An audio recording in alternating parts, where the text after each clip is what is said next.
So this is a hilarious video that I just saw on YouTube. Fox News contributor, what's the guy's name? Stephen Jeffries, I think is his name. He's a Fox News contributor. He's a pastor, and he's also one of Donald Trump's advisors. Now they're talking about the issue of DACA. A couple of religious leaders basically came out saying, you know, in the Bible, it's pretty cut and dry. Don't shit on immigrants. Basically, like it's a really simple message, and it's just it's funny because this is a right wing guy who's about to make this argument. I'm gonna play you the audio in a second, and then I'll come back and discuss. But it's very interesting to me just because he's a pastor, so you would think that he knows the stuff that's in the Bible also. Again, the Bible is very cut and dry on this particular issue. There's a lot of stuff that they contradict themselves with, but this is not one of them. So, the book, excuse me, that the book contradicts itself on. There's obvious, just blatant contradictions in the Bible within certain books. Like, in Genesis, there's one chapter, or there's one part that says that man and animal were created on 2 different days, and then if you read a little bit later, it says we were all created on the same day. Obviously, both of those things can't be true at the same time. The list goes on and on. I'll do a segment on that one day, just biblical contradictions. But the purpose of this video is just to point out the hypocrisy within the Republican Party, because I find it hilarious. So I'm going to play you the audio clip from Fox News, and I'll be here, the whole time. You'll probably see my reactions, because I'll be laughing at the dumb shit that he's saying. And then we'll discuss. So just allow me one moment. I'll play you that audio. Okay, let's watch. Religious leaders taking a strong stance on DACA. In a letter to the Speaker of the House, Paul Ryan, 3,400 church leaders wrote, quote, "As Christians, we believe that all immigrants are made in the image of God, deserving to be treated with dignity. From Abraham to Paul, many biblical heroes were themselves immigrants, including even Jesus. As Americans, we are proud that our country has affirmed this biblical principle of valuing and protecting immigrants while also protecting national security." Okay, so, that's from the Evangelical Immigration Table. That letter was written to Paul Ryan, the Speaker of the House. So I just want to give you guys that context really quick before we continue. But our next guest says the Bible shouldn't be used for immigration policy. Robert Jeffress is the senior pastor of First Baptist Dallas and a Fox. What did I say his name was? Stephen Jeffress? It's Robert Jeffress, excuse me. Fox News contributor. Good morning to you, Pastor. Good morning, Ainsley. So tell me about this letter that you penned to the Speaker. Why to the Speaker, and what made you all do this? Well, first of all, I did not sign the letter. I was not a signatory on that letter. And look, I think that these leaders got one component of this immigration debate right, talking about Christian compassion. I mean, Jesus said we're to love our neighbors as ourselves, and that our neighbors are not just people like us, but people different than us. But okay, so I'm with them so far, right? Are you guys with them so far? Let's continue to see how the contradiction comes into play, because it made me laugh. Like I literally laughed out loud when I was watching this the first time. So let's see if you guys laugh too. But while Christian compassion is one consideration, it's not the only consideration in the immigration problem. I mean, the Bible also says that God's the one who established nations and its borders. God is not necessarily an open borders guy, as a lot of people would think that he is. And thirdly, the Bible says God has ordained government to protect its citizens. So when you're talking about a biblical solution to immigration, yes, we need to talk about compassion, but we need to balance that with government's real responsibility to protect its citizens. Isn't that what they're saying? Really interesting, right? So this is a Republican who is arguing for the separation of church and state. Interesting. Let's continue. They're saying valuing and protecting immigrants while also protecting national security. They are, but I think they tend to lean on the side of compassion and don't balance it like it should. For example, this week we had the Pope once again lambasting President Trump for not doing enough for immigration. And I think these leaders and the Pope are sincere, but they're sincerely confused about the difference between the church and government. Right there. That made me laugh. So, these are the same people, right? This is why I'm laughing, because, like, just think about it, right? These are right-wing Republicans we're talking about. So, these are the people who say abortion is wrong because it's a life conceived, you know, from the very second that you're done having sex, and as soon as you bust your nut inside of old girl, there's another life in the room. These are those same people. Why is it another life? They're saying because, and they always use biblical passages. They try to use biblical passages to justify why abortion is wrong, right?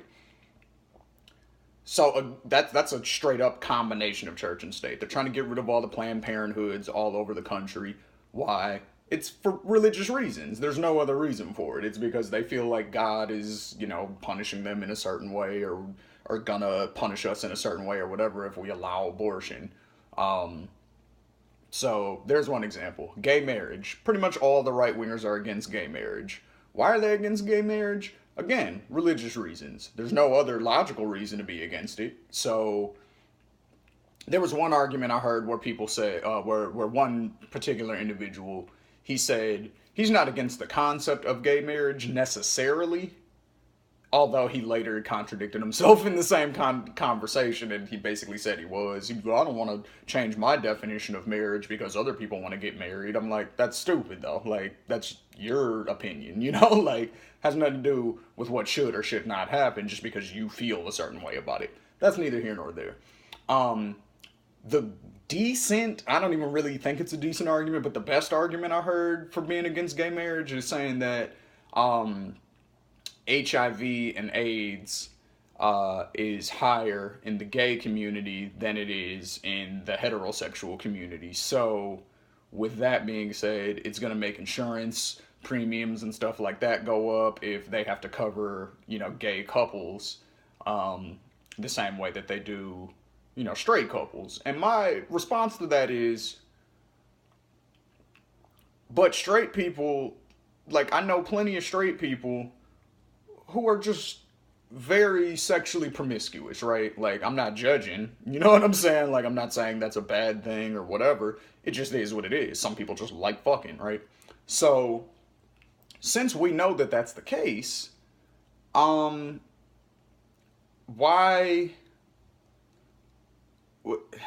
I just got a message, so it kind of threw me off.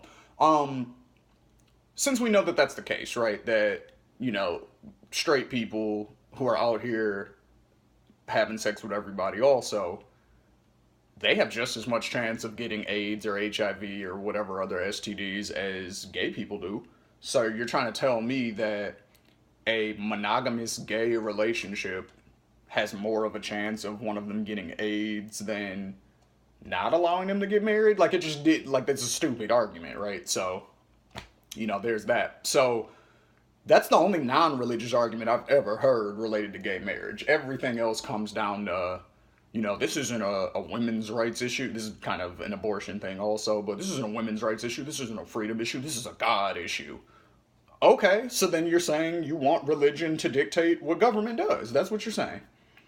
So, with all that being said, the fact that now, because the religious leaders are trying to urge Congress and urge President Trump to not do something horrible and not do something bigoted, xenophobic, racist, whatever word you want to use, now all of a sudden it's, hey, the government needs to be hands off when it comes to church and government need to be separated and they each need to have their own individual role. That's hilarious to me. Like, how are you not principled in that stance? Like, if you're a principled person, you would say either church should influence government and their decisions, or you would say they need to be completely separate. it's not issue by issue. It's either it is or it isn't thing. But we're talking about right-wing Republicans, so you know what I'm. And again, this isn't even necessarily about like voters and stuff like that. This is more so directed at, you know, the actual officials in Congress and, you know, in the cabinet and things like that. So this isn't necessarily just about your run-of-the-mill voter. Most Republican voters that I know are somewhat liberal when it comes to, most of them are libertarians, to keep it real. Like, they're pretty much socially liberal, but they believe in right-wing economic policies. So we can have a discussion based on that. You know, most Republicans that I know personally in my age group and younger, they don't care about the gay marriage thing. They don't care about, you know, abortion like that. Like, not that they don't care about it, but it's like, it's rare to find somebody who's just like stridently anti-abortion that's under 30, in my opinion. Because we're educated. We know that a zygote, an embryo, a fetus, you know what I'm saying? Like all these different things, they're called different things for reasons. Like it's not a baby the second that, you know what I mean? It's technically not even a baby until it's out of the womb. So up until that point, you know, I mean, now granted, there are different arguments that could be made about when it is kind of its own separate life. But at the very beginning, we can acknowledge that. For the most part, like most people in my age group can acknowledge that the second you're done having sex, it's not a baby in there. It's just a pile of goo. That's not life. Like, you know what I mean? So, you know, I just thought that this was a funny segment and I wanted to share it with you guys. I'll post a link to Secular Talk, Kyle Kalinski's video that's talking about this, because I'm sure he's going to hit on some points that I didn't. Maybe he's going to hit on all the same points. I don't know. But he also has a link to the original video in his description. So I'll include a link to his video under mine. And then if you want to read the actual, you know, article or watch the video in its entirety, you can click on the link in his description.